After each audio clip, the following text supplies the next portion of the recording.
Hi guys, my name is Kay and welcome back to my channel. So in today's video, it's going to be another haul video and I'll be sharing with you the haul that I got from Pull&Bear. So if you want to see more, then please keep on watching. So if you're new to my channel, hi, my name is Keisha. I am a Pinay ukrn and I am based here in Darby.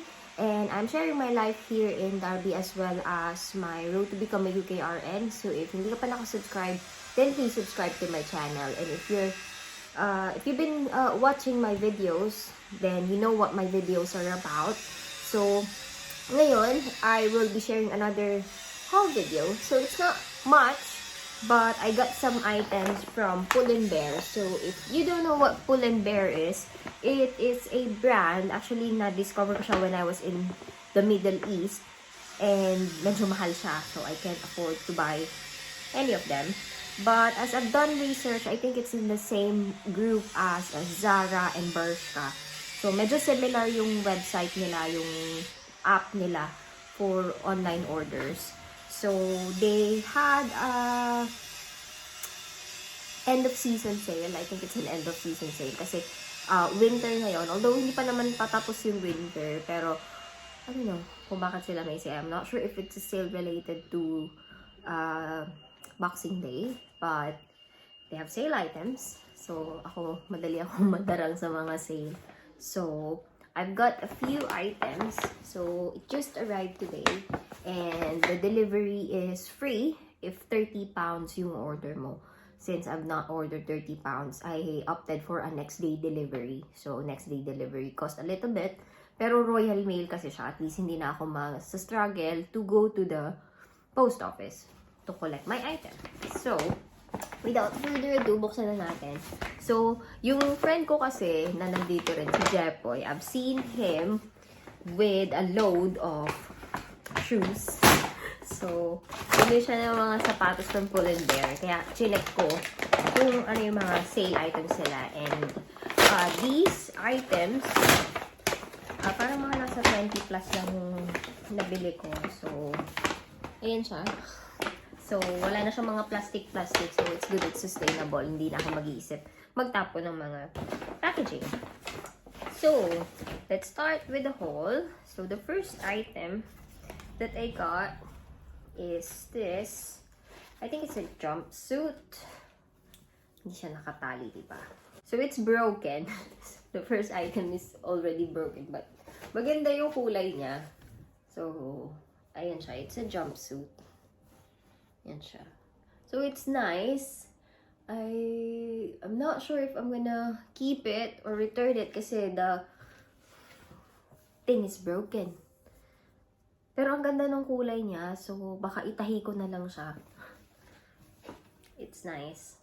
So, if kasha siya sa akin, then I might just keep it. So, ang ganda ng kulay niya. Maganda siya for summer. Since uuwi nga kami ng pa-summer na sa Pilipinas laging mainit. So, I will probably keep it. And ang isa pala, I think it's $5.95 each. So, medyo mura lang siya. I don't know. They removed the price tag. So, wala na siyang price tag. Pero I think mga 17 to 18 pounds yung isa.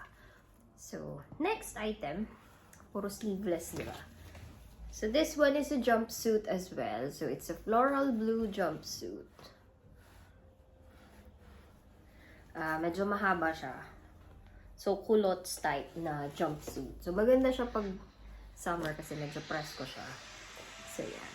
So, if you want an idea of the sizes, I am 5'4", and ang timbang ko is mga around 63 kilograms. So, I am getting a medium size. So, ang mga damit na kasya sa akin is usually medium or UK 10 or 12.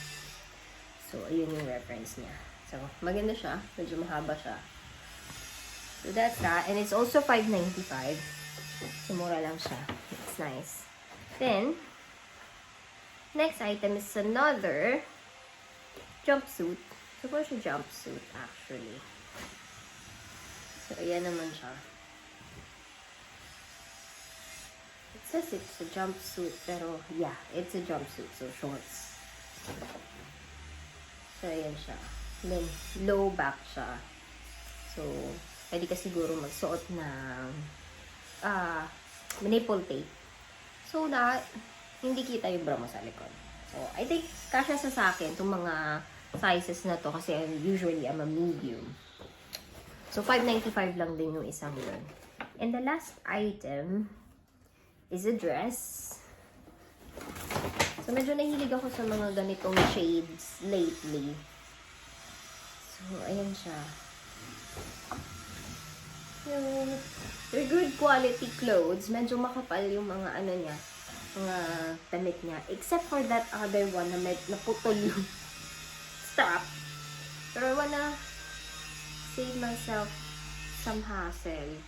So, baka itahi ko na lang siya. Okay, ganun lang siya. Kasi linen yung ano niya, yung material niya. So, I think that's why it easily snapped. Pero it's not gonna snap. It's in the bag. So, maybe they didn't notice that it was already broken. So, I might just request for a replacement. So, yun lang yung mga items ko for my Pull&Bear. So, cute na mga kulay niya. So, I like light colored clothes kasi pawisin ako. So, at least pag light colored yung mga damit, hindi ako masyadong pinagpapawisan. Or pag pawisan man ako, hindi siya halata na pinapawisan ako. So, yun lang yung video ko for today. This is a short one. And wala akong masyadong mga binili. So, pinigil ako yung mga sarili ko. Basta, not more than 10 pounds ang isang item na binili ko. So, yun lang.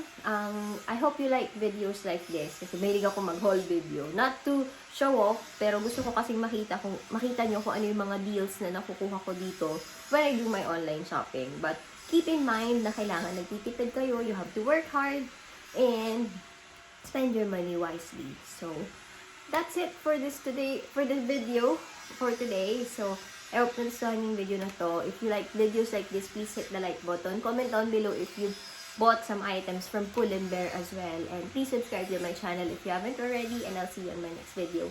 Bye!